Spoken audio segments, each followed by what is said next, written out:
General Bakshi. Please forgive me, but the dominant impression that I got from the very learned presentations made by all the erudite gentlemen here is that peace is about to break out with Pakistan. Please put your hands on your heart and tell me if that is objective reality.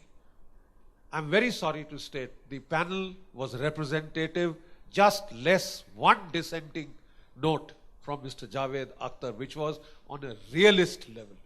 All with the same opinions, and I'm afraid you don't have a discussion then. And we will not get to conclusions which are realistic. We can propel ourselves forward to peace by patting ourselves on the back. We are not getting there.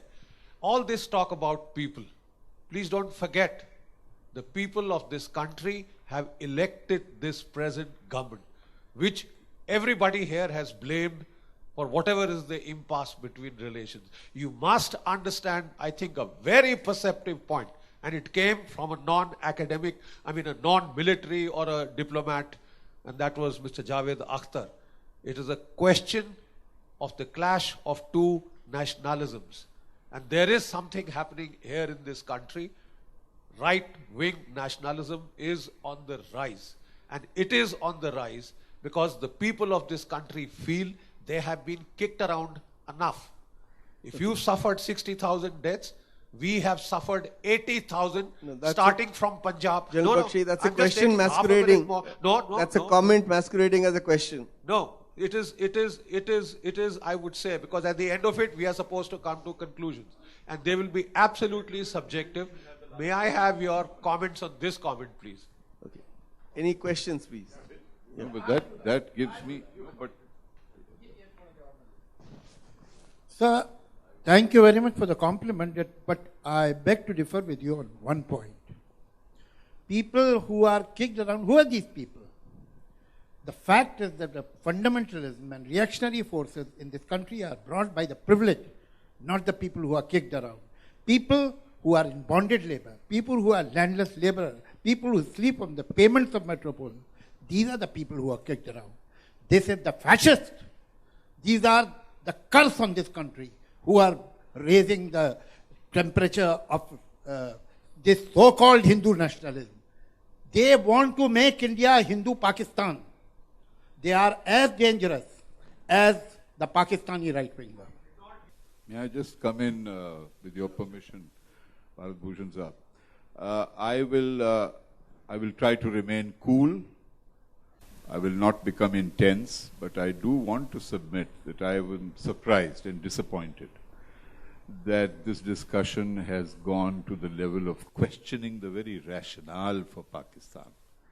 I don't recall any of the Pakistani participants questioning the rationale for the existence of the Indian state, which came into existence for the first time in 1947. Pre-1947, India was a region. Never a state that represented the totality of the territory which today is composed by Bangladesh, Pakistan and India. There were 562 princely states, big and small. At no one time were all those territories combined under a single Indian political structure called a state. So let us not call Pakistan as if it was carved out of India. This is a myth. It was a process of independence of two states, not partition. Only two provinces were partitioned. One. Second, religion can be one of the elements of nations and nationalism. Scholars have studied this phenomenon and have come to the conclusion that there can be no scientific definition of what constitutes a nation. Benedict Anderson thinks imagined communities are nations. Hugh Seaton Watson, who is acknowledged as possibly the finest authority in English on national history, says it is not possible to define what is nationalism. So, to outright dismiss religion as the basis for national identity goes against the whole thrust of history. Today, in the so-called German Republic, the ruling party is called the Christian Democratic Party. In the United States of America, the great state of Texas, you have to declare that you are a good Christian if you want to be elected governor. So, religion in various forms constitutes, for better or worse, one, not the only one, of the elements of national identity. I think, Mr. Jabbar, you made your point. You made your point. Right, You're I've not made my even point. responding to a Okay, question. okay. And last- my suggestion would be right. the two of you do a Look, back channel over a glass of right. whiskey and may I, discuss it. yeah, may I? But conclude with one brief point. Right. I don't want to go on about it. It was said by my dear friend Mani Shankar. This is very shocking. That what?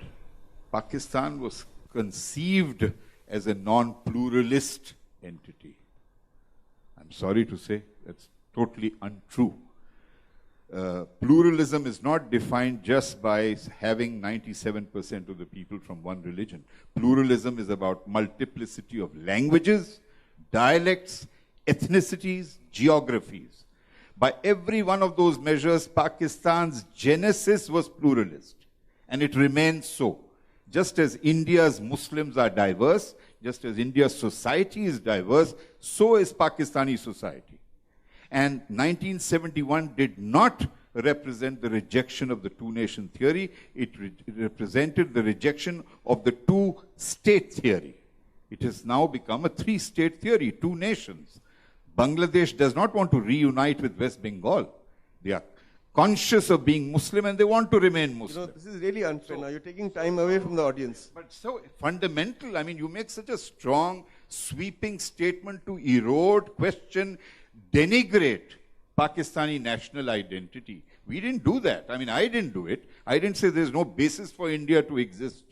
India has a very great right to exist. It's an extraordinary country, and may you prosper. But we should not demean dialogue by questioning the very right to exist on the basis of certain claimed identities. Fair enough. The question here. Thank you, sir.